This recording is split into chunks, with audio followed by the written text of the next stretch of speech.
Today we begin our study of the book of Proverbs, and we do this, of course, by doing a short introduction. These are the Proverbs of Solomon, and these are a treasure of wisdom and knowledge and understanding, and we need these things very desperately in our day. We live in a world that is, it seems that God has taken away all of our wisdom and understanding, and especially in our leadership.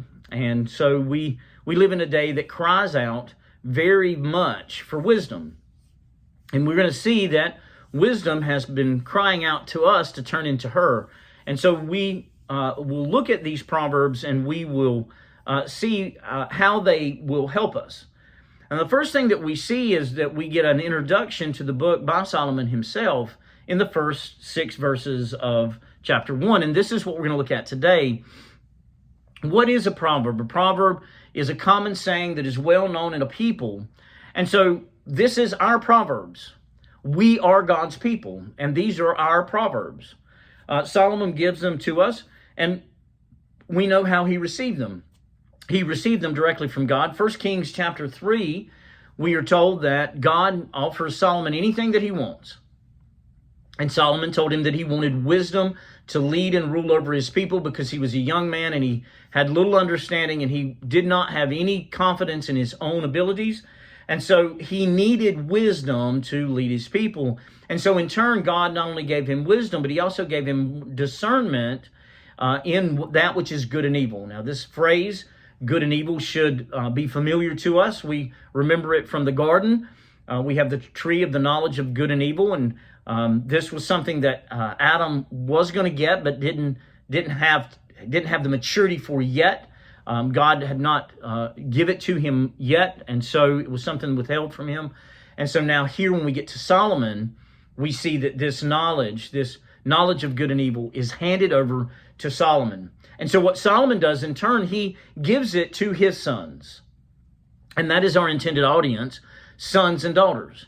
Now, when we say that, we don't want to misunderstand. There's two things that we need to be careful of. It does not mean that if you're an old guy like me, that it's not useful to you, that you don't need the Proverbs. That's just not true. I need the Proverbs. I'm digging into the Proverbs right now with you, and not only that, but we're reading the Proverbs through month after month to get this in us, that it would be a part of us. But what it is intended to do, it is intended for Christian families to give to their children, that Christian parents would be reading and speaking the Proverbs into their children, that they would be those that were mature. And a lot of times when we look around our age, we see that maturation has slowed down. We are delaying the maturing process. And we see the extension of adolescence. We have 30-year-old teenagers now living in their basements, the basements of their parents, rather, playing video games for a living. And so we see that is a dumbing down of our culture, and we live in an age where capricious children and women rule over us. And so we desperately, especially as the church, need this wisdom in us. And so that's where we see we should be doing. When we raise our children in the love and admonition of the Lord, one of the main things that they need, and I wish I would have done better at, would be to get the Proverbs into our children, so that when they get to age of maturity, they're mature. They're spiritually and logically mature, emotionally mature. So let's look at the first 6 verses of Proverbs chapter 1. The word of the Lord reads, "The Proverbs of Solomon, the son of David, king of Israel, to know wisdom and instruction, to perceive the words of understanding, to receive the instruction of wisdom, justice, judgment, and equity, to give prudence to the simple, to the young man knowledge and discretion. A wise man will hear and increase learning, and a man of understanding will attain wise counsel, to understand a proverb and an enigma, and the words of the wise and their riddles." Thus far, the reading of God's word. And what we see here is Solomon tells us who he is. He's the king of Israel, right? The son of David. And he's the one writing these Proverbs. And he tells us the reason then to know wisdom and instruction, to perceive the words of understanding, to receive the instruction of wisdom, justice, judgment, and equity. We need these things, right? And our children especially need these things. As they navigate the world as adults, they're going to need to know what it is that these things are. And we need them to know what it is from God's perspective, because just as God has his definition, right, of these terms, then so does the world. We hear this we hear justice, judgment, equity, wisdom. We hear that all the time in our world. But what we need to understand is when ungodly people use those terms, they don't fully know what they mean. They have a wrong understanding of them. And if they do have a right understanding, it is by accident, or more than likely from the residue of a religious education. So what we need to do is we need to show our children what true wisdom is, what true justice is, what true judgment means, and what equity is in the world. And so we need our simple children to be taught prudence, to be given prudence, and that young men would have knowledge and discretion. And what this means is they're not only going to have information, right? It's good to have information. We need to know that 1 + 1 is 2. We need to know when the Declaration of Independence was written, when the Constitution was ratified. We need all that knowledge. We need all of that.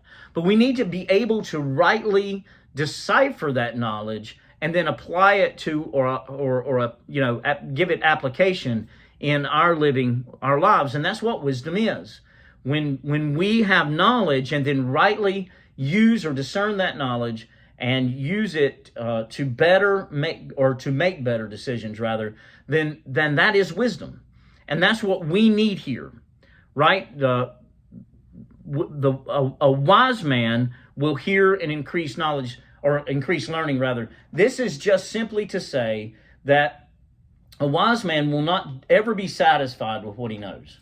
He will be constantly trying to increase his understanding, his knowledge, his learning, so that he continues to increase, to get better and better and better at the things that he has to do, the duties that he has to have, or that he has. And so we want to see that increase, and he will attain wise counsel. Now, this is important for us. Right from the very beginning, Solomon hits at a problem that a lot of men have. A lot of men have this understanding that they have all the answers. They don't really need any help. They don't seek counsel from anybody. They know what they want to do. Now, and that's the problem, because a lot of times what we don't realize is that our hearts are deceitful, right? They're wicked and deceitful. Our hearts lie to us, and they tell us, well, this is very wise for you to do this thing. So wise that you don't really need to talk to anybody else about it. And then you become a fool. Because it is safety in wise counsel. In a multitude of counselors, there is safety. And so we want to see that here in Proverbs. But Solomon touches on it right here, right? A wise man seeks counsel. A wise man obtains it. He gets it from others. He finds men that he respects and knows loves him, and then he goes and he talks through things with them. He uses them as a sounding board. He receives their counsel, and then he applies it to the situation as it is fitting. And so we want to attain counsel, and this is part of that. And the good thing is, when we're one of the reasons that I have the men currently reading together with a partner, hopefully, through the book of Proverbs every day, is this very thing, that we are getting this kind of counsel from one another, right? We are able to trust that the men at Holly Ridge are becoming more and more wise, and they're getting their wisdom from the same place. There's so many streams that we can drink from today. There's so many different areas, so many good teachers that we could turn to, but they all have different opinions on certain topics. We are able better to take that information, those streams, and clean out the murk. right? Clean out the muddiness, the muck that comes with those. And there's always muck, right? Every teacher has blind spots. And so what this helps us to do is us all be on the same page as to what our thinking should be. It will help us better to discern when we take these things in and we make them a part of us. And so that's what we're supposed to do. And it then helps us to understand a proverb, an enigma, and the words of the wise. So we want to be able to discern the words of the wise. It does us no good to hear wise counsel if we're too foolish to take that counsel and then apply it to our lives. We want to be able to be wise. Now, we're told in Hosea 4:6, my people are destroyed from a lack of knowledge, because they have rejected knowledge, he rejected them. So we need to understand when we reject knowledge, then we're putting ourselves in a position to be rejected by God. And we're going to see next week what it means for us to be wise. How can we be wise? Right? What is the beginning of knowledge, right? And so we'll see that next week. So I hope that you will take this seriously, that you are currently going through your Proverbs with a partner, and that we are all reading the Word together, and we're in the same places, and we're growing together. I look forward to next week. God bless.